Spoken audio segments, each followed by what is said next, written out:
Do you care too much? Does stuff just get your goat and you're about to lose it every second of every day? Well, you're in luck because today's episode, we're going to be talking about the subtle art of not giving an F star CK because that way it sells more copies. This is the Yeah. Existential Stoic Podcast. I'm Randy. That's Danny. What's going on, Danny? What's up, Randy? Now, some people might say that, this is the title of a book, but Yeah, I as mean, much as it may or may not sound like a book, real or fiction, or existed or never existed, this was just made up out of the complete blue, and it's not related to any book, past, present, or future that may have ever existed. So there you now that go. we've given Very a nice. disclaimer. That is very Yes, nice to see. we were actually just talking about giving an F star CK, weren't we? Yeah, it's great. Well, I mean, it is like I think nowadays we're flooded with information from I mean, dude, I think about that a lot. Like you can know things going on around the world in real time, basically, that you never would have like had access to before. And then on top of that, like because of social media and stuff, you can see what you take to be, right, individuals' lives. So it's even more granular. And I think it's just like there's so much, it's like almost overwhelming to the point where you just have to not care and step back. Otherwise, you get lost in like a sea of just nonsense that you can't change, like that you have Yo. no capacity to fix right now. Mhm.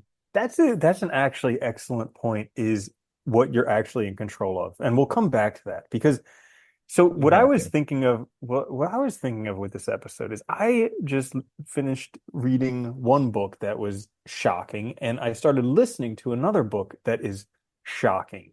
So one was called Tracers in the Dark, about how the FBI just hunts down people using cryptocurrency. So this is like kingpins, child predators, all these different things Which makes using sense. Yeah. cryptocurrency. Yeah, some things are warranted, but also it's just it it makes you question if you In have doing any that, they're private. also, yeah, because in doing that, they Yeah, clearly can do it. So, because also there's always gray areas. So it's like the companies that are hunting these things down are doing business with countries in the Middle East, but they won't say what countries, and some of these countries have horrible human right violations, yeah. which they could hunt all type of. Well, so anyways, there's that, which was just shocking. And the crazy part is that, like, this, I think it was the CIA, yeah, the CIA, for a while, they like took down one of these darknet markets and then ran it for a month or two as like a honeypot, so they could just collect everyone's information who is using it, to be able to collect, to like connect them to all these different accounts. So I mean, I anyways, can't blame them on doing that because yeah, you got right. that. They were like, this is like, this is gold. Yeah. You So know? like, yeah, so they did that. And then there's another book that I just started listening to called Data versus Goliath, which is an awesome pun on David and Goliath Those with like actually were big good data. titles, to be honest. Yeah. Amazing. Yeah. Yeah. Amazing title. It's by Bruce Schneier, this guy who's like very well known in security. And it's just uncanny, the amount of like data that is just given away for free. You have no rights whatsoever. And like all this, we're made to feel safe because it's only metadata. But like from listening to that book, I just got more and more depressed after like listening for an hour and a half, because I'm like, oh my God, metadata paints the whole story, and you It combine a does. couple You don't metadata need anything sources else. and that's it. You're done. Yeah, you need nothing else to paint a full picture of a person using that. It tells you everything about where they went, who they talked to, what they were Yeah. doing. And, I think, but this is part of it, right? Like that's the other problem too. I think now is we're in this weird place where like technology got adopted so quickly, became ubiquitous so quickly, is used by everyone, but very few people actually understand it. And like, especially in full, very few people understand it in full. There's so much going on that like it's just impossible. So you just kind of have to like, it's a convenience. It's really nice. You don't want to give it up. So it's like, all right, I'm stuck with this, but at the same time, you have all these problems. And he was talking about it, how it actually came to be this model where we basically give away all of our privacy for free. Because initially, when it first started and got into more of the private sector and companies and stuff like that, they realized that people just wouldn't pay for anything on the internet aside from because porn. well, they didn't know what And it so was. everything else had to They be a didn't, yeah. freemium model. Porn, they Yeah. knew what it was. Everything Yeah. else, no. But like seriously, like right, like why should people? I think when it first started, they didn't understand like why should I pay for anything now? They didn't get what it was, and then you got companies. I know Google was like one of the big ones for that was like offer free services. All we take is your information. And nobody thought about, which is oh, how everything. much? Yeah, which Yeah. is everything. And then, Yeah. we become the king of the ads. Yeah. And it's crazy because we give away such an insane amount of information. And really, based on the company, it amounts to like $40 per person per year or something like that. And Yeah. it was less than that for some companies, which is freaking nuts. Yeah. That It's like you give insane. away literally all of your freedoms for $40 a year. Yeah. For nothing. Well, it's interesting too, because like, well, I think I mentioned this before. Like I was reading like the billboards, those ones that change the screens, the ones that are Yeah. screens, they have Bluetooth and stuff in them. So they can tell which cars are coming. They get information from their phones. That determines the ad based on aggregate, who they think like will most be affected by it. Then it sends a cookie to your phone, and that cookie sits, and when you location go to one of those places that was on the billboard, like the business, say it's shoes Hmm. and you go buy shoes, it knows, it sends a message to notify the billboard company and the advertising company that there was somebody went to, they don't know if a purchase was made, but I'm sure they could also tell that. Yeah, it's crazy. They can do that stuff with facial recognition Dude, and social media scraping and all types of stuff. do you know what's crazy? I have a cookie blocker, right? And it, blocks Hmm. like, all everything.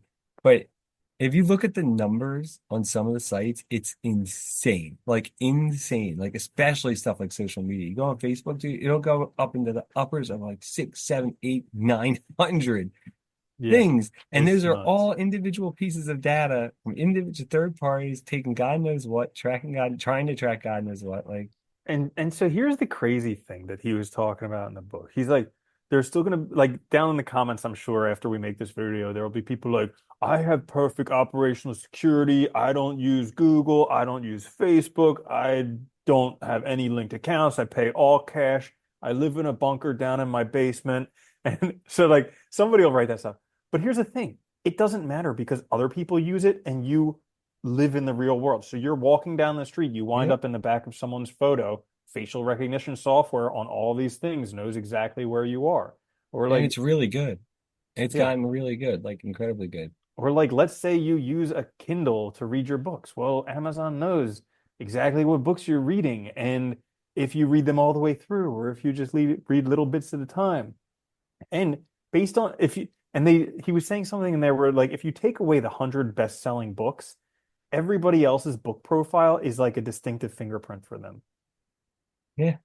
Because it's like, it's a distinct, unique look at this person, right? I mean, that is the funny thing. We are all, I think that's what people forget. Like we have a lot of shared experiences, but we are all individual when you get down to the granular, like nitty gritty of like our likes, dislikes, what we actually spend our time on, right? Because it's going to be a little different for everybody. There might be a difference in like, we read a lot of stuff that overlaps, but we also read a lot of stuff that's different. So it's like that'll tell a unique picture. On a side note, at Hmm. least everybody knows where the title came from now today. By the way, yeah, by the way, talking about giving too much of an F star CK about something, I started reading a book that I've wanted to read for a while, The Elegant Universe, which is like Brian Greene's book about the superstring theory, Oh, because it's been yeah, around yeah. forever. Yeah. And like I studied physics in undergrad, but I was a terrible student. I barely graduated, so that shouldn't mean anything. But it got to a point where it like ground my gears to where I just stopped reading the book because and probably I'm like this can't I got to a point where I was reading it and I was like this can't be the superstring theory because this is just too retarded because it's Oh like no, it we is. had It is. well it's It like definitely is. okay, so like here's the thing. So when I was studying physics, superstring theory did not yet exist. And at that time we had these very small mo not molecules, very small things like quarks and taus Subatomic and muons and particles. Yeah. subatomic particles. There we go. That's what they're called. And so like at that time those were the smallest things.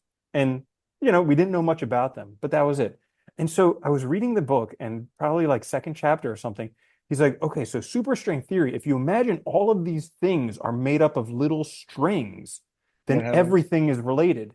And I'm like, hang on, that can't be your grand unified theory where if everything is made up of something else, then it's Yeah. all related. Well, no kidding, dude. If everything was made up of pigs' buttholes, then everything would be pig's buttholes. If And I was everything's just like, energy, everything's energy. Yeah, I know. yeah, It's like ridiculous. It's like I I don't quit know. reading it. I've been looking forward to reading that book for like 10 years. And I got to that point and I was just like, this is garbage. I mean, well, this is always cracking up with that too. Is like it's easy.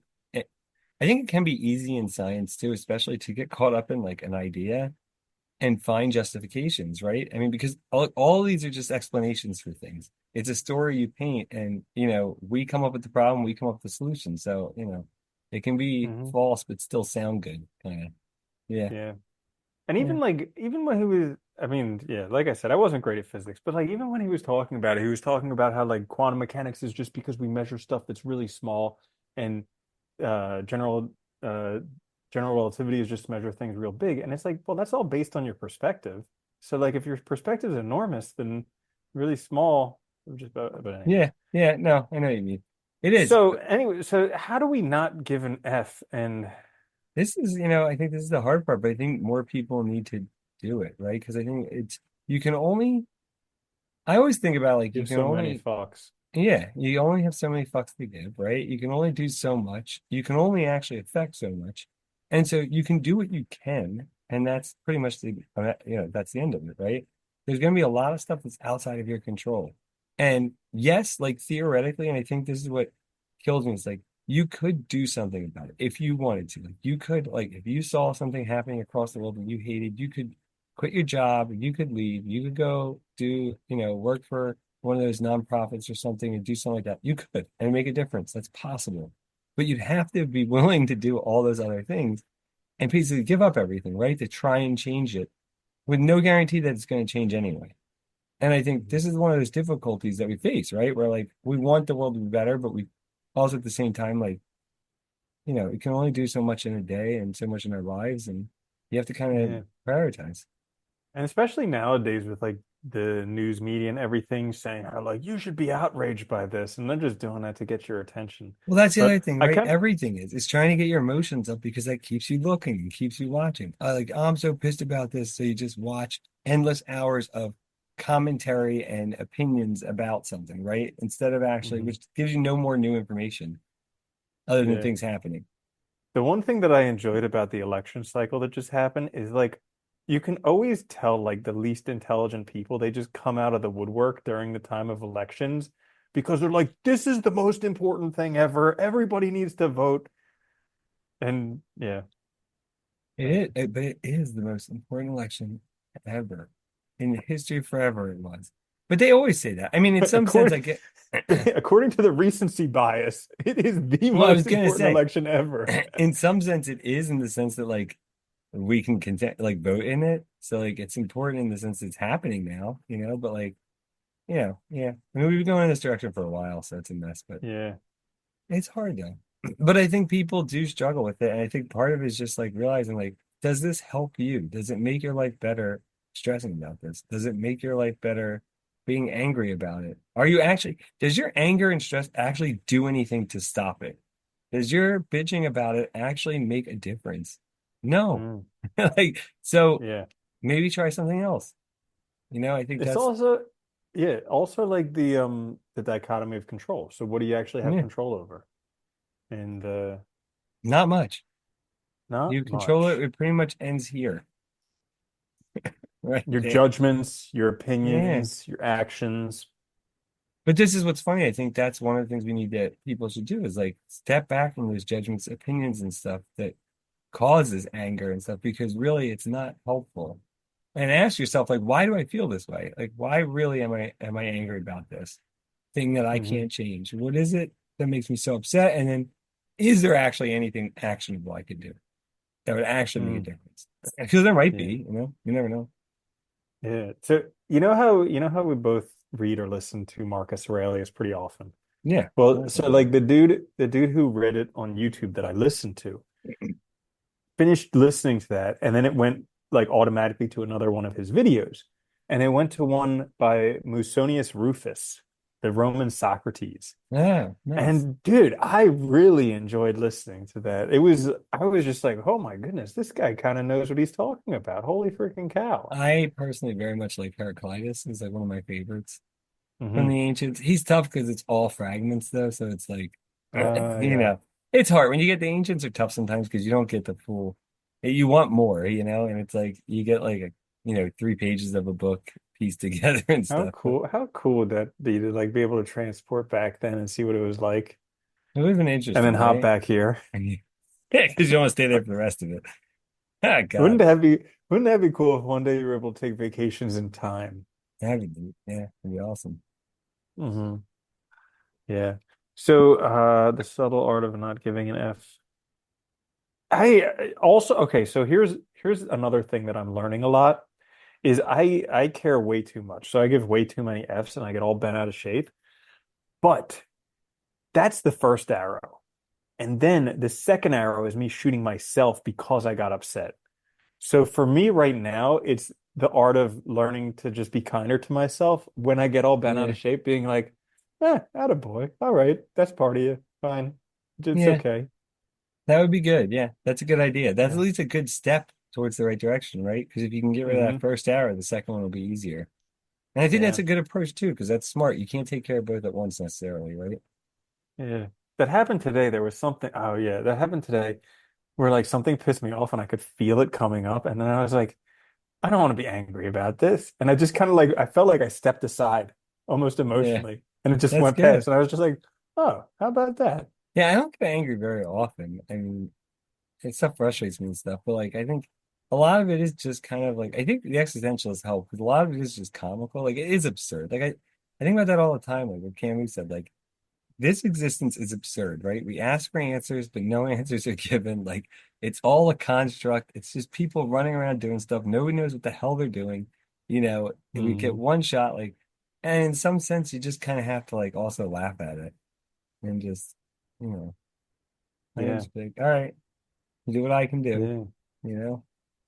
And it's crazy because like the concept of confidence, we're like, you know, nobody has confidence all the time in everything, and Hmm. nobody lacks confidence all the time in everything. But like some people have more confidence in certain areas or in all areas than other people. And it's just like we're all going around, we have no idea. But some people are just very confident about it, and some people have no confidence at all about it. Yeah, well, the confident people are just basically just lying themselves, but it works, right? Hey, Yeah. what's the problem? Yeah, Yeah. it's kind of funny. Yeah, so there you have it. Nice and simple. How to stop giving an F about everything and other non-book titles that we're not doing. So, Yeah, there you in go. case you enjoyed this episode, we have hundreds more available on YouTube, wherever you get your favorite podcasts, all those places. Until next time, this is the Existential Soul Podcast. I'm Randy. That's Danny. I'll see you later, Danny. Later, Andy.